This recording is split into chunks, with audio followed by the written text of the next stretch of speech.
Hello, this is question 7 from the Cambridge International Education set of exams from 2019 winter set, and it's paper 2-2. There is a link in the description below that will bring you to an image of this question so you can try it. And I do insist, or recommend at least, that you try the question before you look at the solution. The question revolves around a parametric equation, and that's what I've wrote up here. This is given to you in the exam. It tells us x is equal 3 times sine 2 theta. That's what makes it a parametric equation. X is given in terms of something else.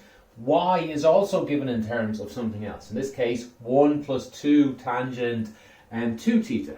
And they tell us theta is between these two numbers. Now, a lot of students get terrified by this, but it's not too scary. Let me just sketch out over here. They just tell us what numbers of theta, and we simply fill that in. For example, theta is 0. Put 0 in, we get 0, 3 times 0, x is 0. And put in y, tangent of 0 is 0, 2 zeros is 0, plus 1. So I get a point as 0, 1. So, and that's all you need to do. You need to do that for every single point, and you could draw this. Now, it's not part of the question to draw it, and I've gone ahead and put it on a graphing solution. So I'll pop that up on the screen now. As you can see, it has a very interesting shape. In a different color there, I've put what this question's all about, between 0 and pi divided by 6. Okay, back to me. I'll draw that again just in case. Actually, I'm not really sure what it looks like. Something like this, I guess. Something like this. And we're only looking at this world here. So the world we're going to end up looking at will look something like this. That's what this. Now, you would not know that in exam. You do not need to know that. But I just want to recognize that it's a normal enough thing. It's not too crazy when you can understand it. Okay, with that said, the question they ask us is to find the exact gradient of the curve at the point theta equals pi divided by 6. Oh, I'm sorry, this should have been pi divided by 4. My apologies. So yeah, find it at the point pi divided by 6. Well, that means we still just need to find the dy dx, the gradient. The gradient is still dy dx. Now, the question is how to do that. So dy dx is equal to dy d theta dx. This is just something we learn. We explain why we sort of justify, especially in single variable calculus, the fact that d theta and d theta cancel. So it sort of looks like it makes sense. When you get into higher level of mathematics, that will make a little less sense. But yeah, this it works out like this. We could also write this as dy d theta and then divide by, just switch these upside down, dx d theta. Now this is a much more useful way to do it. Because that means all I need to do now is to do two different questions. dy d theta and dx d theta. Let me leave myself a bit more room. Dy d theta, yeah, I think I'll fit all this down here. And dx d theta. Yeah, so dx d theta, let's do first. We just differentiate this. The derivative of the 3 is left alone.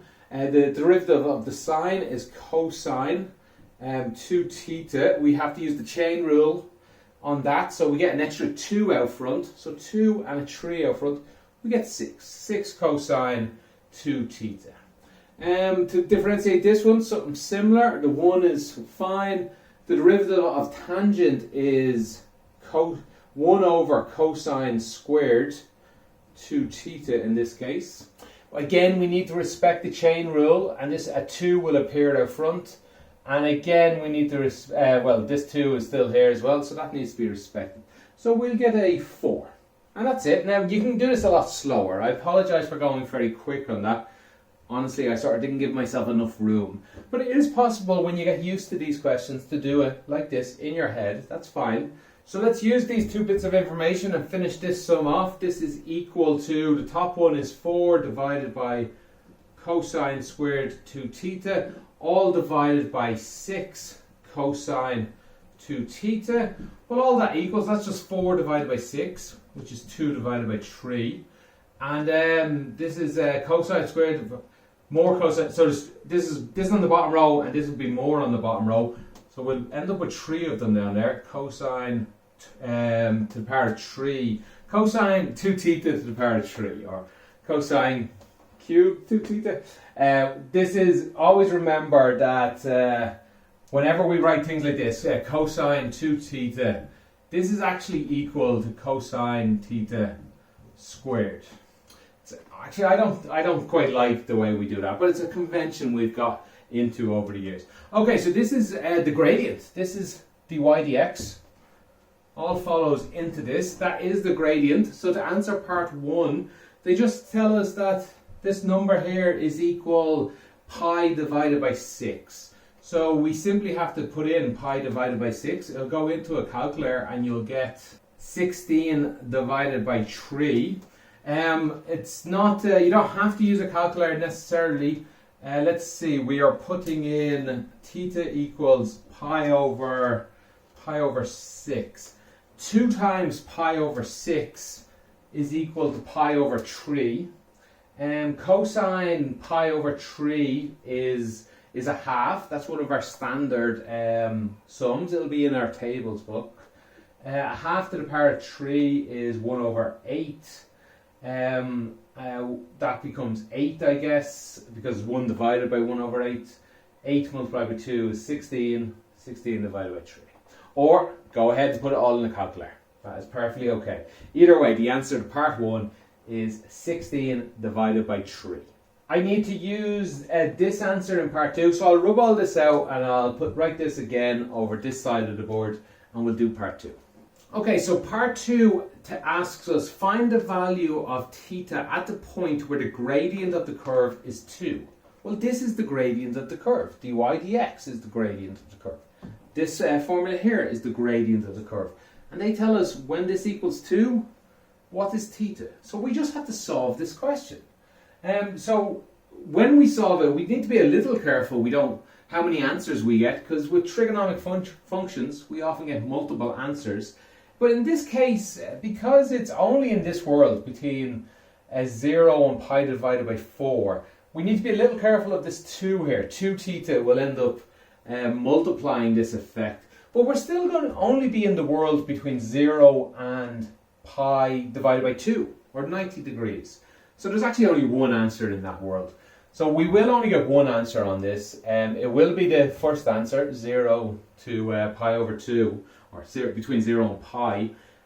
So there's no problem doing this question with a calculator, anything like that.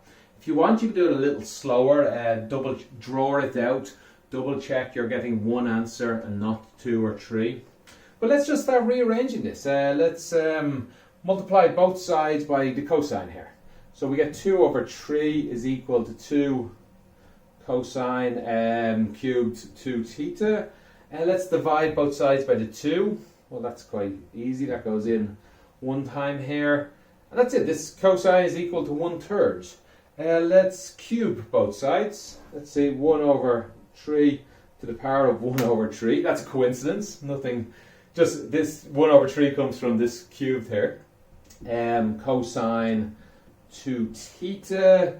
And let's take the inverse cosine of both sides. Let's do it up here. We'll switch it while we're here though.